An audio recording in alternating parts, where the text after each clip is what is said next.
My Hero Academia, Chapter 241, Answer the Interview Question. So we are officially out of the Villain Academia, and we are back into the Hero Academia, as noted by the cover page of this chapter, where we see like Izuku taking down the villain, and we see Bakugo replacing it with the hero in the logo of the series. This is awesome. I love this cover page. But it's like weird to be back in here, because we've been with the villains for like months now. And now that we're just immediately back in with the heroes, you know, Class 1A and everything, it's pretty cool. A drastic change of pace and tone considering what we've been with, but it's much welcome. I'm just glad we're back. Not that I didn't like the villain arc. You guys know I loved it. It's one of the best, if not the best in the series so far. It's arguable, of course, but man, I really like this chapter. It's setting up quite a few things, so let's get into it. So it's opening up with the interview between Bakugo and Todoroki, and it's also being noted that it is currently late December and a few days before winter break. And this is like the first little puzzle pieces that we're getting, which are showing us what the next arc of the series is going to be, or at least in my opinion, I think it's very likely that it's going to be another internship arc, or at least the internship in theory, is going to comprise of the main aspect of the next arc. Of course, it remains to be seen what the main theme is going to be, but I think a big part of that is going to be the said internship, which we're finding out about at the end of this chapter, but there's a few things that are playing into that. Like the break, for example. Like during this break, this is likely when they're going to be focusing on this internship. It'll give them time to do that and not have to focus on activities in the school and whatnot. But also during the news report that we're getting, when they're talking about the interview between Bakugo and Todoroki, they say we can't wait for them to begin their activities as pro-heroes, anything to prevent a repeat of the tragedy which befell Deka City. So that's just supplementing that. It's giving them incentive to do more internships and stuff like that because of the fallout from the whole war between the League of Villains and the Liberation Army, which of course the public isn't aware of, as we know that Feel Good Inc., aka Skeptic, spun the story so that everybody just still believes that it was just 20 random villains or whatever you want to call them. They went after Deka City, and apparently, I don't know if this is true or not, but it says that it took 50 minutes to bring Deka City to the brink of annihilation. So does that mean that like the whole battle that we saw in the previous arc was just 50 minutes long? I guess it kind of makes sense because it wasn't, I don't know, I just thought it was a little more than 50 minutes, but it makes sense, I guess, if you think about it. But it's also, we're finding out that it's been 9 days since that battle has happened, and that Deka City is already being reconstructed. Also, as I noted, I think like 2 reviews back, that I thought that the damage, at least just that Tomura did by himself, was more so than the damage that All For One did in Kamino. And oddly enough, they're saying this in the dialogue that we're getting after we see the reconstruction of the city. It's like, I heard that the extent of the damage was even worse than in Kamino, because it definitely seemed like that. And don't get me wrong, that's not underselling the battle between All Might and All For One, but just the vast majority of damage that Tomura did, along with, I guess, Gigantomachia as well, seemed to be more than that, and we're just getting some confirmation of that here. So then we see that they're getting media training, which I don't think they've received before in the series, but it's more prevalent than ever because they're saying that the whole incident with Deka City has propelled the heroes into more of a spotlight role. So now that they are provisional heroes officially, they need to have some kind of training because they do need to be mascots as well.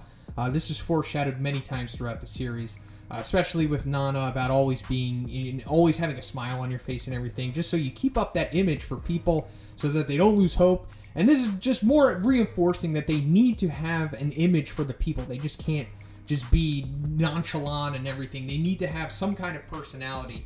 I mean, they don't have to have necessarily forced charisma or anything like that, but they need to have some kind of outward goodwill towards people. So that's why they're interviewing everyone here. They're practicing, getting their skills up. But then we're just getting a little more insight into the characters as well. But we see who they are focusing on specifically in this chapter. And I think this is showing us who is going to be the majority, big part of what the next arc is going to be. So that means that, in my opinion, at least from what we're seeing here, is that the internship is going to revolve around Izuku, Todoroki, and Bakugo, which is awesome. They are the future big 3. So why not? And especially Todoroki is getting a lot of coverage in this chapter. So he might be even more center stage than even Bakugo in the next arc. But he's just reinforcing what moves he has, because of course, he has the giant ice wall, which is like his most used move. And then he mentions the great freezing heat wave, although I don't think he names it in this chapter, but he's just talking about a rather violent move that acts as the wave of both heat and cold. We've seen him use that actually at the beginning of the villain arc against the Soda Boys, or whatever they were called. And then they kind of name drop the secret special move that he was going to use against Tetsu Tetsu. But then we see Hagakure comes in, the Brilliant Scorching Fist, and I don't think that's what he was talking about. He might be talking about the Prominence Burn, since it was something that he needs to go past his limits, although it remains to be seen as far as I know. So then we get like a montage of everyone saying their phrases and whatnot, and I just want to touch on one little aspect of this sequence when we see Kaminari doing a gesture, which is like an L on his forehead. So people are assuming that this means that Kaminari is the traitor, and that he is a part of the Liberation Army. I don't think this is the case. I think both are false. First of all, I don't think Kaminari is the traitor. It remains to be seen if the traitor storyline is even still a thing, because it hasn't even really been touched on since it has been talked about. Although, knowing Horikoshi, it could come back when we least expect it. Maybe that's what he wants, but I don't think Kaminari is the traitor. Maybe I'll eventually make a video why I think that is the case. But as for him doing the hand sign here, him allegedly being a part of the Liberation Army, which he's not, in my opinion, it wouldn't really mean that he's the traitor, because the traitor was supposed to be a part of the League of Villains anyway, and there's never been any mention of Kaminari being from Deka City or anything like that.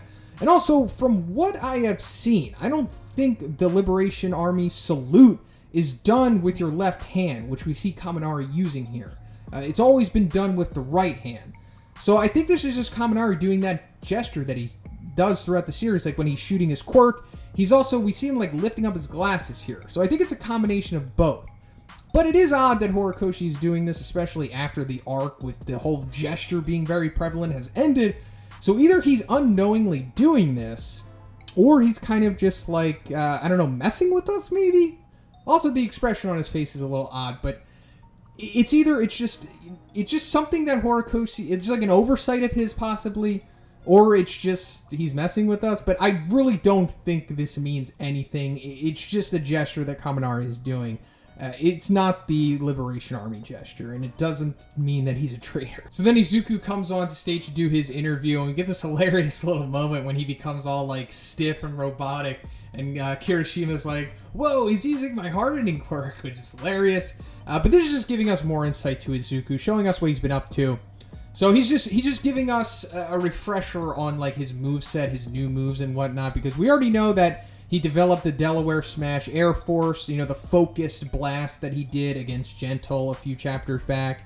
And we're also seeing developments that he has on his Black Whip quirk, which he really hasn't made too many strides in, but at least he can conjure it a little bit. And I like the way that it's coming out of his the knuckle gauntlet thing on his fist. Reminds me a lot of Spider-Man, which I totally feel is the inspiration for this aspect of Izuku's development in his quirk. Because, Spider-Man is one of the biggest heroes. We could definitely assume that Horikoshi was inspired by him, and he probably wants Izuku to at least have some kind of Spider-Man aspects to his abilities. And I think that's what this is, especially the way that it's all small and it's coming out of like a mechanism similar to how Spider-Man's webs come out of his little wrist mechanism thing that he has. So then we're coming to the end of the chapter, and we see Nezu talking to All Might, who has apparently been pulling an all-nighter, writing in this little notebook for Izuku, which is apparently notes for the previous users of One For All and what their quirks are, which is super interesting. I can't wait to find out more about this stuff, so I'm not getting too excited. I don't think he knows all of the quirks and all of the intricacies and nuances to them. I'm assuming that he only knows so much. At least he definitely knows what Nana's quirk is, if she did have a quirk, of course, which I assume that she did. And also maybe Nana knows what her successor's quirk was, like the person who gave her One For All. And then I guess it gets a little iffy after that. But it is weird that All Might has never really talked about Nana in detail, especially what her quirk is, so maybe we'll be getting into that. Maybe it's also going to tie into the final hand that Tomura has, on his face, because we assume that bonus hand that All For One gave him was probably Nana's hand, you know, as it's going to tie everything together. So, also, unfortunately, I feel that All Might leaving this thing behind, this notebook behind for Izuku, is also foreshadowing that All Might is definitely going to die, unfortunately. Man, it's really going to suck when he does. But man, this is just more writing on the wall for that. It might happen in the next arc for all we know, because it is getting around that time, you know, because it is the end of December, and once it goes into the next year, it is lining up with Night Eye's prophecy. So man, that's going to suck. All Might's like my favorite character, but I guess it's integral for Izuku's growth, you know, it gives him more motivation to go after Tomura and everything, but we'll see what happens. But that's pretty much the end of the chapter, and this was great. I loved it. Nice little supplementary pseudo slice of life chapter, setting some things up. And like I said, very likely the next arc is going to be an internship arc revolving around Izuku, Todoroki, and Bakugo. What they're going to do, who knows? I'm sure the League of Villains are going to show up. I mean, they kind of have to. I assume at some point maybe it's going to show what they've been doing with the Liberation Army. Or maybe they're just going to shelf them for a little bit. You know, put them on the bench, and then maybe they'll come back at the end of the chapter, at the end of the arc, and then kill All Might or something. But we'll see what happens. Let me know what you think about all of this in the comments. And if you like the review, please give it a like. I also have a Patreon. It gives you access to a weekly Q&A. And if you haven't already, please subscribe as well. Have a great day, and I'll see you in the next one.